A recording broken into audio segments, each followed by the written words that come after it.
各位弟兄姐妹，大家晚安！非常高兴我们在今天晚上，我们能够一起来领受神的话语。邀请我们各位能够在安静的一个地方，那旁边没有任何干扰的情况下，我们能够一起来聆听神的话，也让我们在今天晚上能够透过上帝的话语，能够带给我们生命提醒，还有带给我们帮助跟祝福的话。那我们在开始以前，我们再一次同心一起来赞美我们的上帝。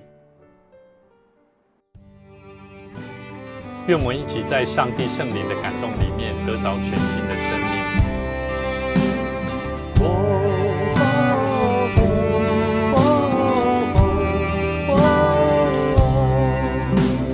放下一切忧伤和羞愧，放下一切痛苦和惨泪，主我来到你施恩座前，放下一切忧伤和痛悔，放下一切重担和忧虑，紧紧抓住你唯一的主，盼望在于你，恩典在于你，全新的生命在于你，盼望在于你，恩典在于你，全新的生命在于你，旧事已过都变成新，我已被救赎，旧事已过都变成新，我已被救赎。若有人在基督里，他就是新造的人。让我们在神的面前靠上帝圣灵的大能，让我们每一次在敬拜的同时，我们再一次思考我们自己如何能够成就一个全新的生命。忧伤和羞愧，放下一切痛苦和惨泪，主我来到你施恩座前，放下一切忧伤和痛悔，放下一切重担和忧虑，紧紧抓住你唯一的主，盼望在于你，恩典在于你，全新的生命在于你，盼望在于你，恩典在于你，全新的生命在于你，盼望在于你，恩典在于你，全新的生命在于你，盼望在于你，恩典在于你，全新的生命在于你，旧事已过都变成新，我已被救赎，旧事已过都变成新，我已被救赎，旧事已过都变成新，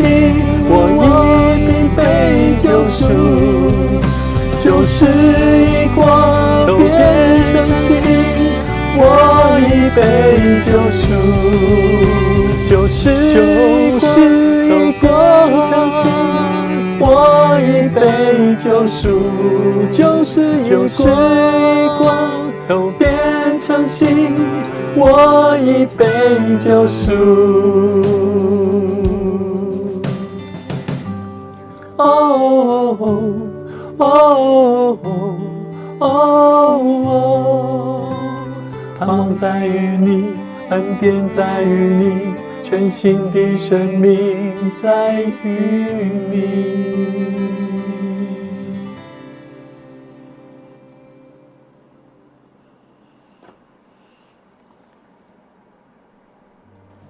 我们一起同心来祷告。亲爱的天父，我们满心感谢你，因你是使每个在生命当中虽然有苦痛，虽然有失落，虽然有忧虑，但是我们能够得以因为领受福音的真理而得着喜乐盼望。主啊，求你帮助我们，让我们的生命即使在干渴当中，但是我们依然能够得以从福音里面的真理得着苏醒复活。主啊，恳求你的灵再次运行在我们的生命当中，更新我们的身心灵。主啊，今日当我们要一同研读以西结书36章，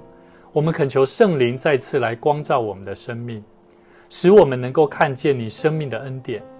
因为你是如何使人从死亡中得以重生的主。我们相信你要赐给我们新的灵，新的生命，不再是如同石头般的生命一样，是刚硬不愿意改变的。求神帮助我们，赐给我们真实有血有肉，能够爱你，真正能够爱人，柔软的心肠。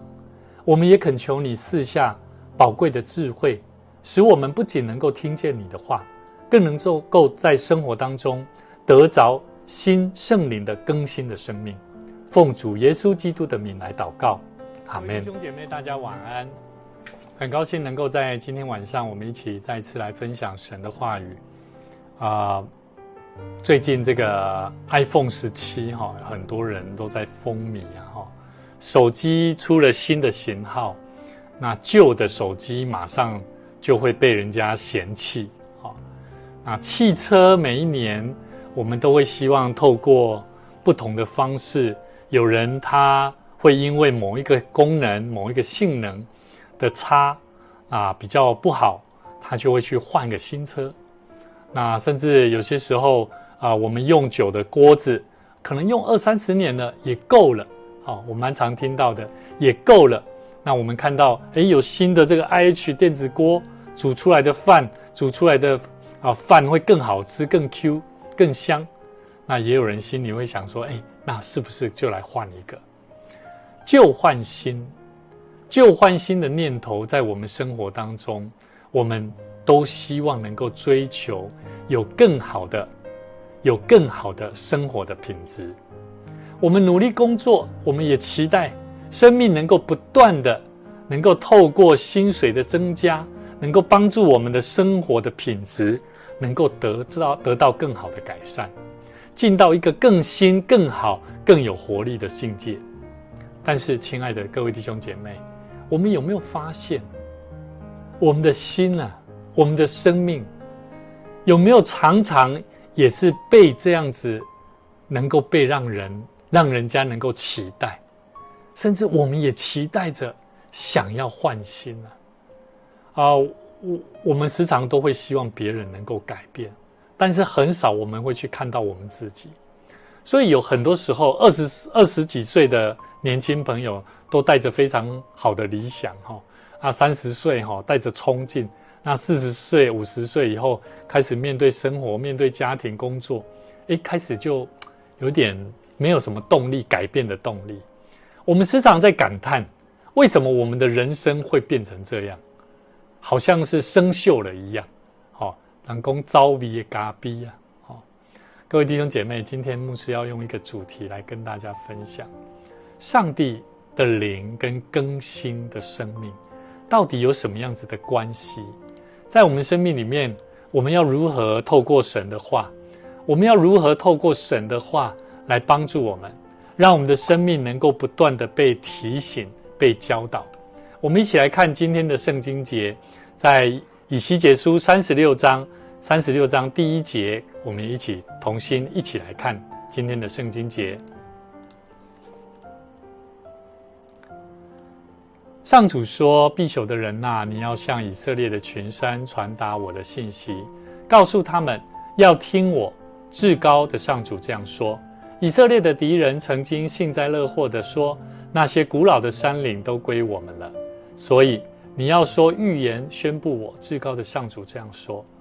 邻国洗劫以色列的山岭，占领他们的时候，人人都讥笑以色列。所以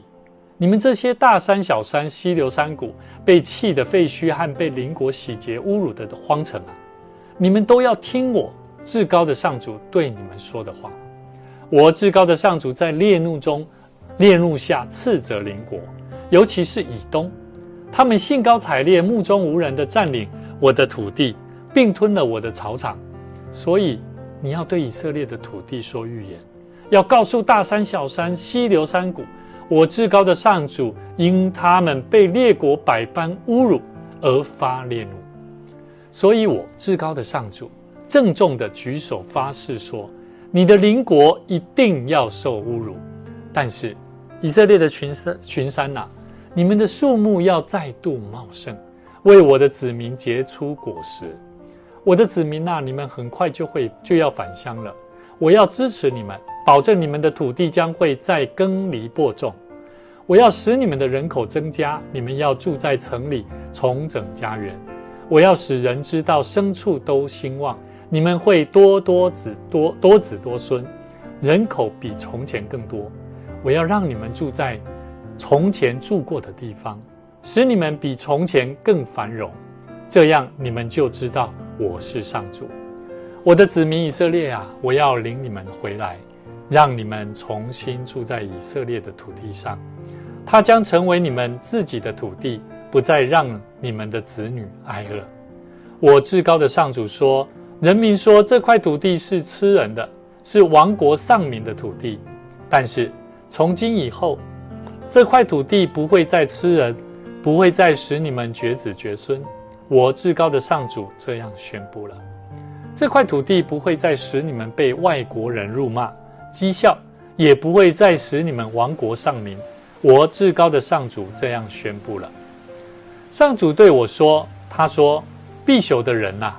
以色列人住在他们本土的时候，他们生活行为都玷污了那块土地。在我眼里，他们的行为像经期中的妇女，在礼仪上不洁净。他们在这块土地上杀人拜偶像，玷污了土地。因此我向他们倾注烈怒，我因他们不洁净的生活行为惩罚他们，把他们放逐到外国去。他们无论到哪里，都使我的圣名蒙羞受辱。人家说，这些人是上主的子民，他们是从上主的土地那里来的。以色列人无论流浪到哪里，都使我的圣名蒙羞受辱，但我顾惜我的圣名。所以你要告诉以色列民，我至高的上主这样说，以色列人啊，我要做的事不是为了你们，而是为自己的圣名，就是你们在各国使他蒙羞受辱的名。你们曾经在列国使我的名受辱，我要在他们当中证实我的名是圣的，这样他们就知道我是上主。我至高的上主这样宣布了，我要从各国各地把你们召集在一起，领你们回到故土。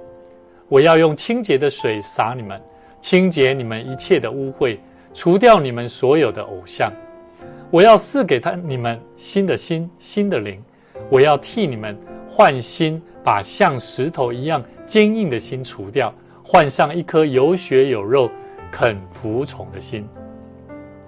我要把我的灵赐给你们，使你们能够遵行我的法律，服从我的诫命，这样你们就能住在我赐给你们祖先的那块土地。你们要做我的子民，我要做你们的上帝。我要救你们脱离一切使你们污秽的东西。我要使你们五谷丰收，不再有饥荒。我要使你们的果树结实累累，田园增产。你们就不会再因饥荒而受列国侮辱。你们会想起自己邪恶的行为和所犯的过错，并且因自己的罪恶过错而痛恨自己。以色列人啊，我至高的上主要你们知道，我做这一切不是为了你们，你们要为自己所做的感到惭愧羞耻。至高的上主这样说，我洗净你们的罪以后，要让你们住在城里，重整家园。从前过路的人都说你们的田园多么荒凉，但是我要让你们重新耕种这田园。他们要说，从前像旷野的田园，现在竟像伊甸园。从前被人拆毁洗劫的荒城，现在却人烟稠密，又有巩固的堡垒。那时还没有灭亡的邻国，就知道我上主重建废墟，重耕荒地。我上主这样宣布了，我说了一定实行。至高的上主这样说，我要叫以色列人重新向我祈求帮助，我要使他们的人口像羊群一样增多，荒废的城镇将人口拥挤，好像从前耶路撒冷在节期的时候挤满献祭用的羊群一样，这样他们就知道我是上主。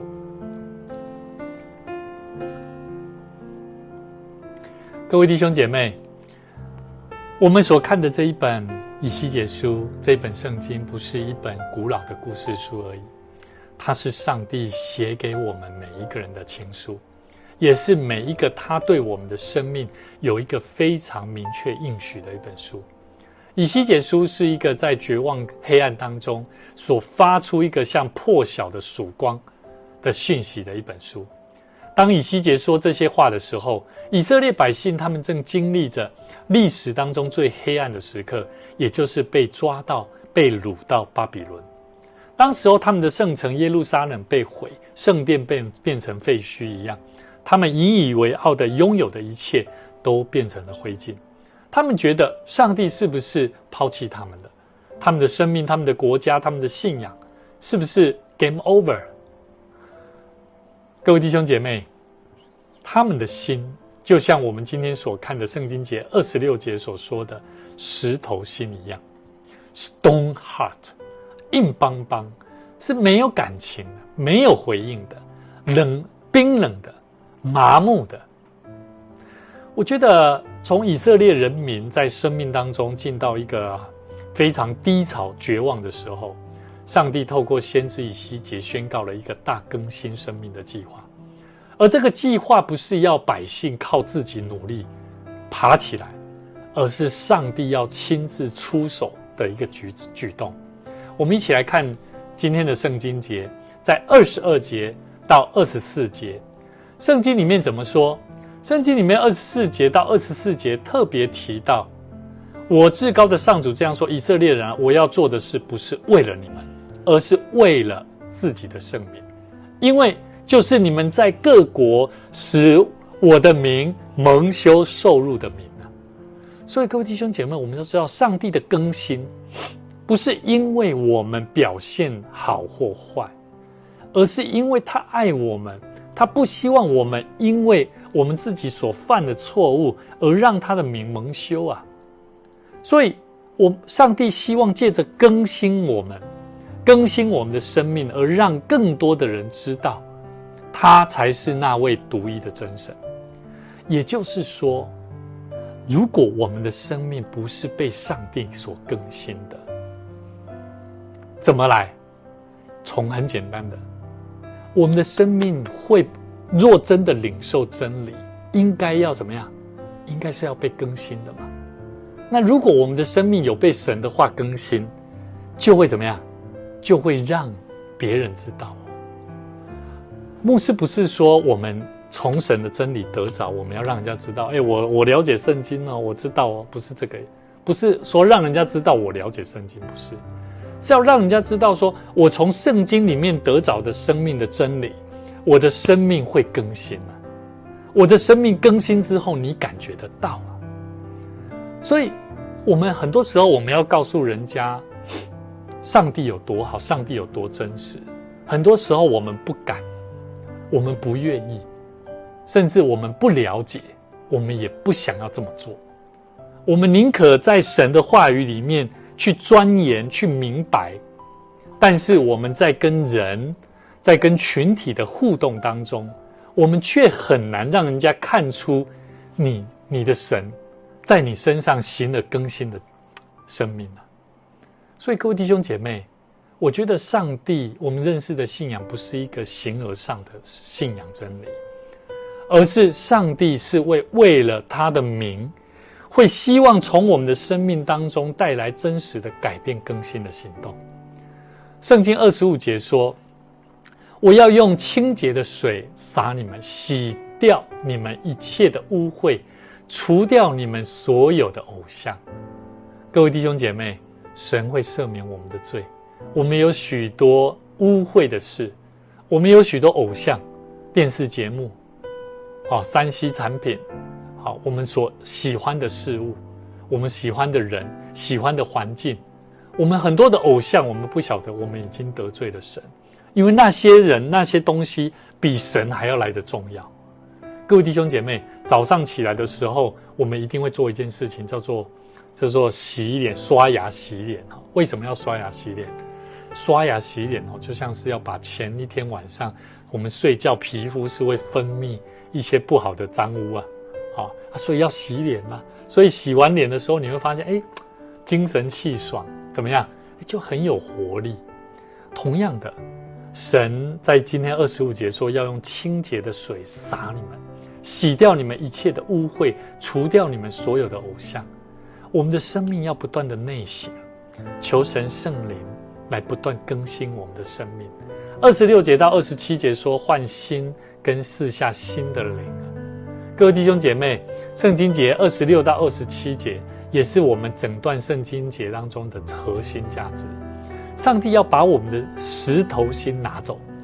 重新赐给我们一个肉心 fresh heart。 什么是 fresh heart？ 这个肉心它是有温度的，这个肉心它是柔软的，不是细的，不是差没柔硬的，它是会流泪的，它是会感受到上帝的爱的，甚至这个 fresh heart 它是会对人所犯的罪而感到心痛的。各位弟兄姐妹，神要将他的灵放在我们里面，这个灵是会内住在我们生命里面，帮助我们，如同27节所说的，会让我们顺从上帝的律例啊，会让我们更加知道怎么样谨守遵行上帝的办法，生命的办法，生命的准则啊。所以各位弟兄姐妹，我觉得上帝的生命大更新，他不只是要把我们修好，他还要重新赐给我们一个新的 CPU 心脏，让我们可以怎么样？可以灌可以放进去新的驱动程式很简单的例子，好像新的皮囊，我们如果用旧的皮囊去装新的酒，那个新的酒会发酵，那个皮囊会不断的在被撑大，它就会怎么样？会爆炸它就会爆掉。那很多时候也一样啊，如果你用旧的 CPU， 用旧的思维，在接收新的思维，新的生命的办法，新的生命的更新行动，有些时候你改变不了。那所以我们要去思考，为什么我们现在有很多新的思维，我们在不断的变化的生命里面，为什么人不愿意去改变？往往是因为其实你的心这个 CPU 这个没有不断的被更新了。所以第一个，我们要一起来看上帝他赐给我们一个很重要的东西，叫做新的灵我们要知道新的心新的心，就是说我们要知道属灵的疼痛是什么。什么是属灵的疼痛？当我们活在罪恶当中的时候当我们伤害别人，当我们对上帝的冷漠的时候，我们会发现这个肉心如果你有一个新的肉心你会让你感到会说，对耶，我这个灵里面好像有不好的罪恶罪行，别人有一些不好的东西，你也会懂得怎么样，你会说，这样不太好我们会想要怎么样去帮助他。所以很多时候我们不是为自己吃苦来哭啊，我们很多时候我们要为了什么？要为了我们自己的那个铁石心肠，我们为了这样子来哭才是真实的。所以各位弟兄姐妹，我们一起来看一段圣经节，哥林多后书7章9到10节。但是现在我很高兴，不是因为我使你们忧愁，而是因为忧愁改变了你们的心。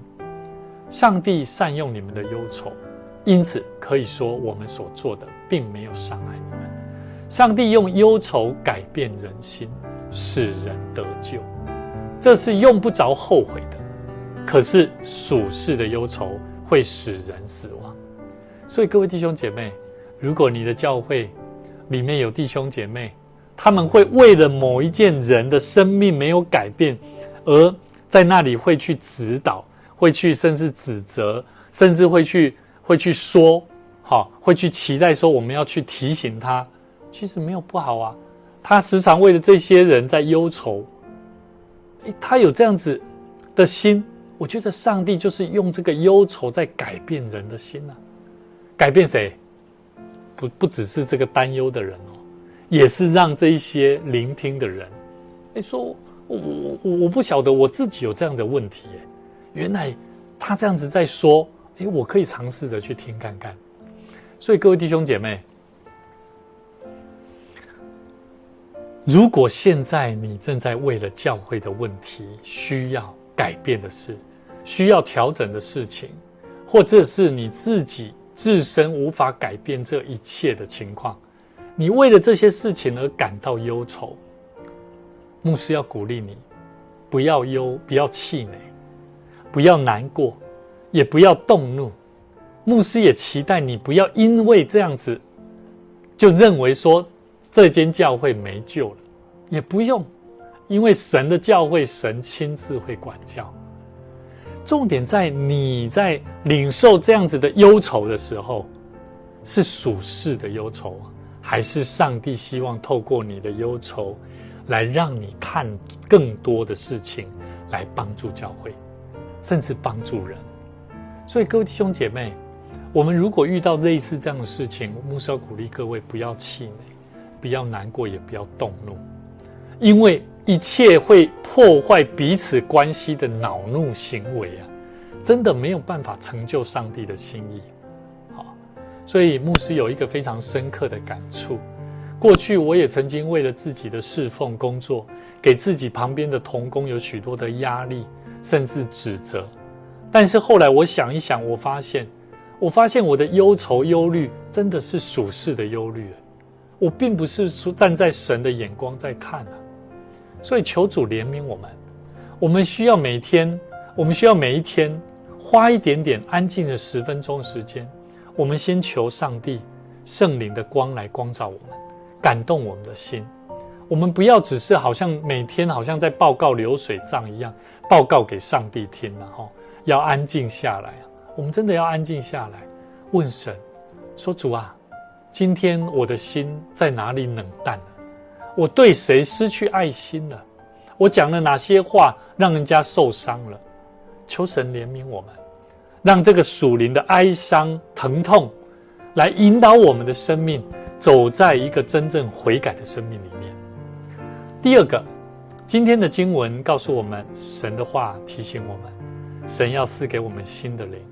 也就是我们必须要开启这个内在的这个内建的 GPS 啊，让圣灵来做驱动程式。好，以西结说什么？在27节说，我要把我的灵赐给你们，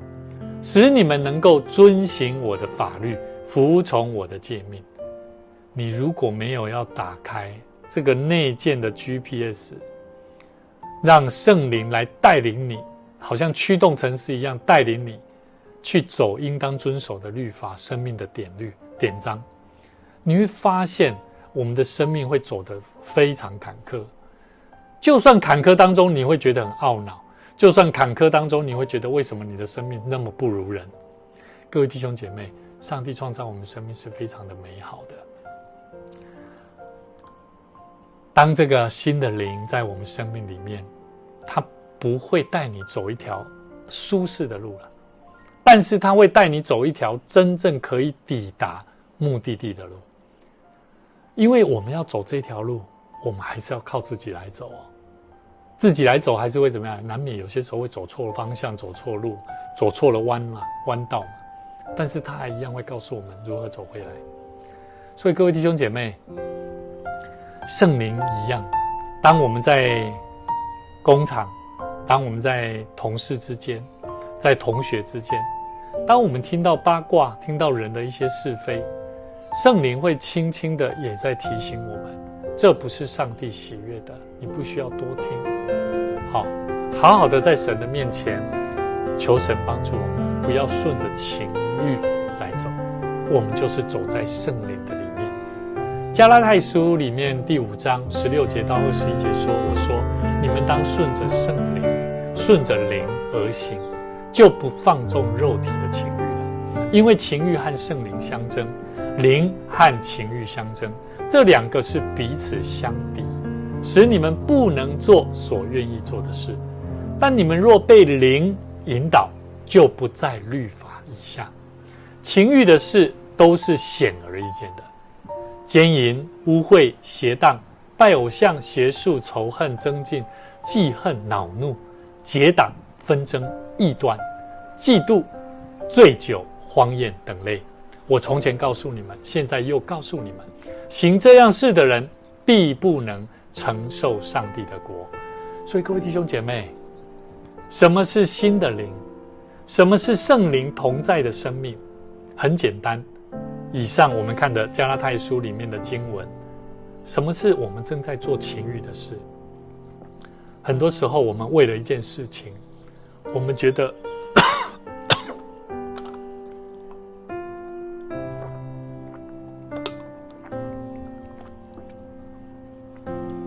我们为了一件对的事情，我们还蛮容易用人的情绪反应，也就是记恨、仇恨、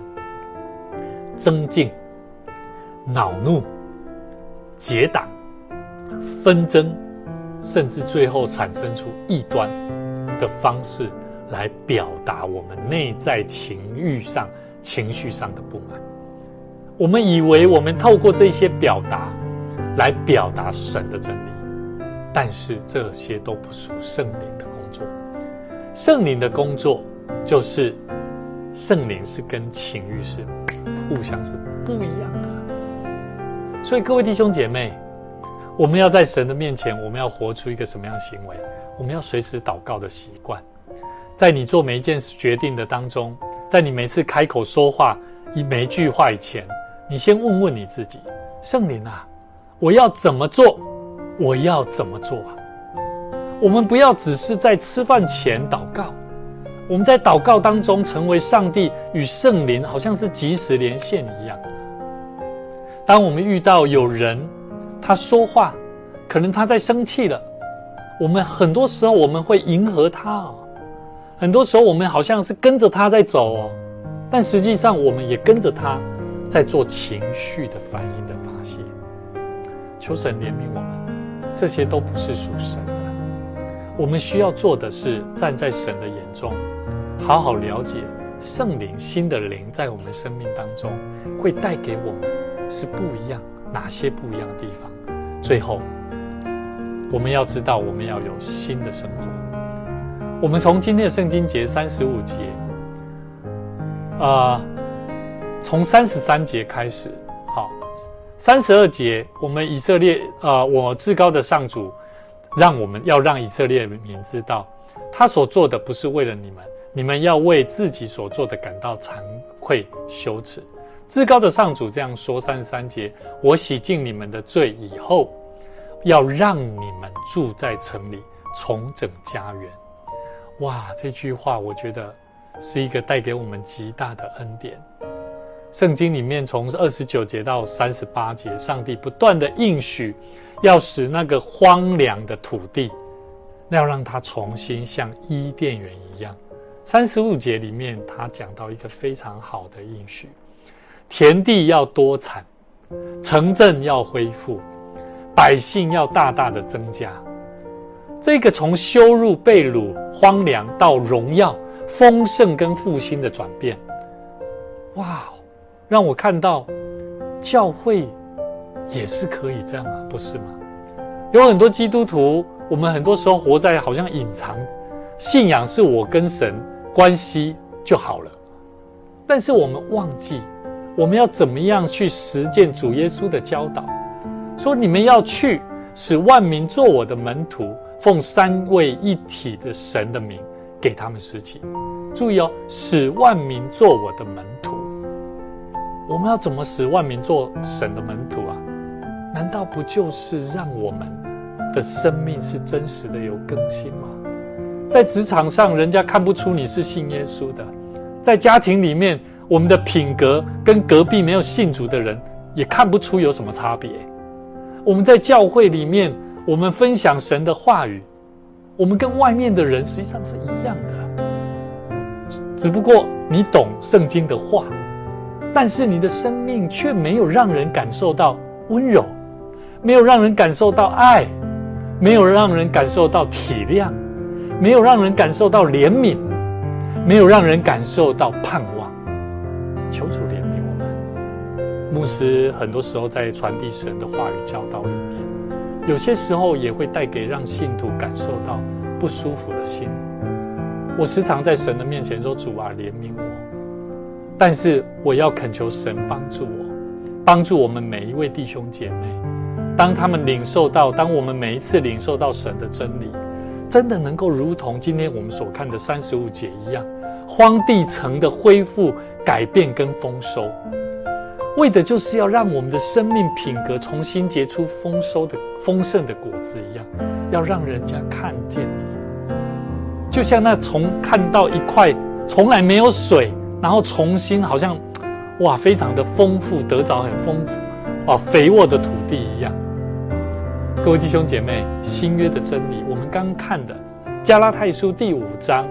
里面讲到圣灵跟情欲的部分，其实后面就是讲到一个很重要，就是圣灵的果实，9种果实，圣灵所结的9种果实：仁爱、喜乐、和平、忍耐、恩慈、良善、信实、温柔、节制。我们要学习操练，我们要不断操练这几项或许仁爱可能不见得我们的心，爱人的心没有办法达到非常高的像耶稣一样子那么的有仁爱的心肠，但是我觉得喜乐、和平、忍耐、恩慈、良善、温柔、节制这几项我觉得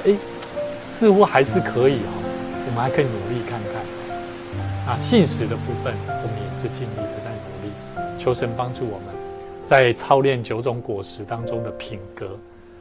不要只是等待一种感觉。今天牧师要鼓励各位，我们要学习，我们去看到我们真的要主动的对那一些可能我们看不顺眼的同事或同工，我们操练我们自己，带出恩慈良善的心。在你面对塞车的时候，有些时候你走在路上塞车的时候，我们有些时候会比较不耐烦，忍耐的心比较不够。我们学习怎么样主动的操练忍耐，不要急了就很容易怎么样越线受罚，超速受罚。我们的生命就是在上帝，在台南，让我们在教会，我们在台南这片土地上，我们在任何一个角落，我们都是一个最美好生命见证的基督徒。求神帮助我们，求神帮助我们，透过今天以西结书36章，是一个上帝对我们现今每一个领受神话语的弟兄姐妹一个极大的恩典跟应许。他不仅告诉我们能够好好的，我们不需要靠我们自己的心，靠我们自己的能力来面对人生，而是我们要如何用神所赐的肉心。你很多时候你可能会觉得你对自己比较冷漠，你感到疲惫，感到忧虑，但我们恳求神赐给我们一个新的肉心，让你重新有温度，有感觉。你有些时候或许你对自己的软弱感到无力，求神给你新的灵，帮助你好像新的 CPU 一样，让你能够更多的承接这个新的环境所带来不同的更新运动。甚至求神帮助我们，让我们的生活里面，你会对自己的未来的生活感到迷茫，但我们恳求上帝，让我们能够带领我们进到那一个如同伊甸园般的丰盛。期盼各位在我们生活当中，我们不要再活得好像自我羞愧、无限循环的忧愁里面，我们要一起去经历上帝所要完成的心意。在我们每个人的内心当中，或许你不断的在那边呐喊、挣扎、痛悔，不知道无法去达成你所认知的真理的时候，我们一起来恳求上帝，恳求圣灵大能的更新运动在我们生命里面，赐给我们一个新的心、新的灵、全新的生活